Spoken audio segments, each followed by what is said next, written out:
সুপ্রিয় শিক্ষার্থী, আজকে তোমাদের যে বিষয়টি নিয়ে আলোচনা করব তা হচ্ছে সামনে 26 তারিখ 2025 সাল, জুনের 26 তারিখ থেকে তোমাদের পরীক্ষা শুরু হচ্ছে এইচএসসি। তো এইচএসসি পরীক্ষায় শুধু ভালো কলেজ, শুধু ভালো শিক্ষক, শুধু ভালো প্রাইভেট পড়লেই যে ভালো রেজাল্ট হবে তা নয়।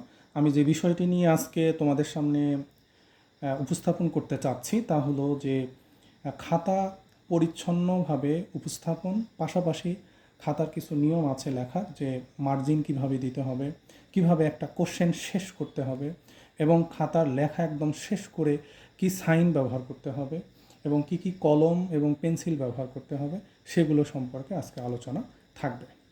প্রথমত যে বিষয়টি নিয়ে আমি আলোচনা করতে চাচ্ছি তা হলো খাতা পাওয়ার পরে পরীক্ষাতে যে কাজটি করব সেটি হলো যে মার্জিন। প্রথমত মার্জিন দিতে হবে। আমরা ভুল করি যে উপরে এক স্কেল, বাম পাশে এক স্কেল, আসলে বিষয়টি কিন্তু তা নয়। প্রথম যে কাজটি করতে হবে, খাতার উপরের অংশে 1.5 ইঞ্চি পরিমাণ, সর্বোচ্চ 1.5 ইঞ্চি পরিমাণ মার্জিন দিব এবং বাম পাশে হচ্ছে সর্বোচ্চ 1 ইঞ্চি পরিমাণ মার্জিন দেবো, এবং মার্জিনে অবশ্যই আমরা পেন্সিল ব্যবহার করব। এই যে এখানে ভিডিওতে যেটা দেখা যাচ্ছে যে এভাবে আমরা মার্জিনটি দিব।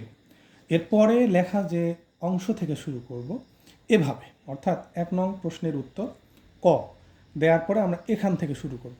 আমি স্ট্রেট লাইন দ্বারা আসলে একটা পরীক্ষায় লেখার যে লাইন সেটাকে বুঝিয়েছি।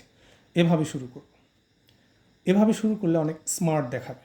তারপরে যে বিষয়টি খ, তারপরে হচ্ছে গ। লেখাটা আসলে প্রথম সৃজনশীল লেখার পদ্ধতি হচ্ছে প্রথম যে লাইনটি আছে সেটা আমরা এভাবে শুরু করব, পরের লাইনটি একটু স্পেস দিয়ে তারপরে এভাবে শুরু করব, তারপরে গ, এভাবে যাবে।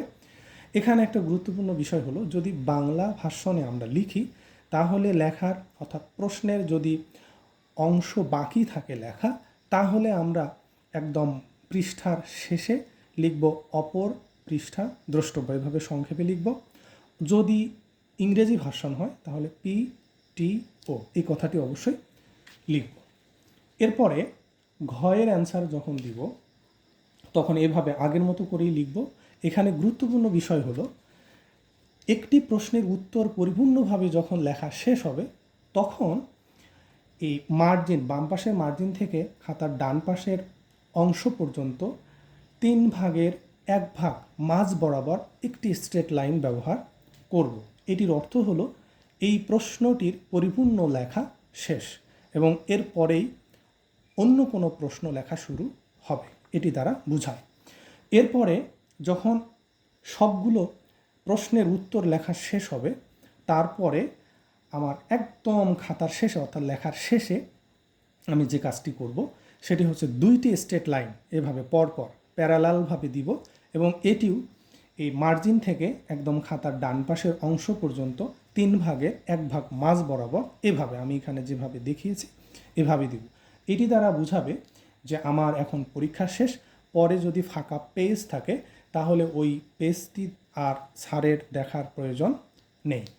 আর একটি গুরুত্বপূর্ণ বিষয় বলবো, সেটি হলো যে খাতার ডান পাশের যে অংশ একদম লিখতে লিখতে যেন ব্রেঞ্চ বরাবর না যায়, এবং নিচের অংশ যখন আমরা লিখি যে এরকম নিচে যখন লিখব, যে লিখতে লিখতে যেন একদম নিচে কোনো ফাঁকা অংশ না থাকে, এরকম যেন আমরা না করি। অর্থাৎ ডান পাশে 1/2 ইঞ্চি মতো করে আমরা ফাঁকা রেখে লেখা শেষ করব এবং নিচেও 1/2 ইঞ্চির মতো করে ফাঁকা রেখে আমরা লেখা শেষ করব। এভাবে যদি আমরা লেখাটা শেষ করি, খাতাটা অনেক সুন্দর দেখাবে, পরিচ্ছন্ন দেখাবে এবং খাতায় অনেক বেশি নম্বর পাবো। তাহলে আশা করি তোমরা এইচএসসি পরীক্ষায় অংশগ্রহণ করতে যাচ্ছ 26শে জুন 2025। তোমাদের জন্য শুভকামনা থাকবে এবং দেখা হবে রেজাল্টের পর। ধন্যবাদ।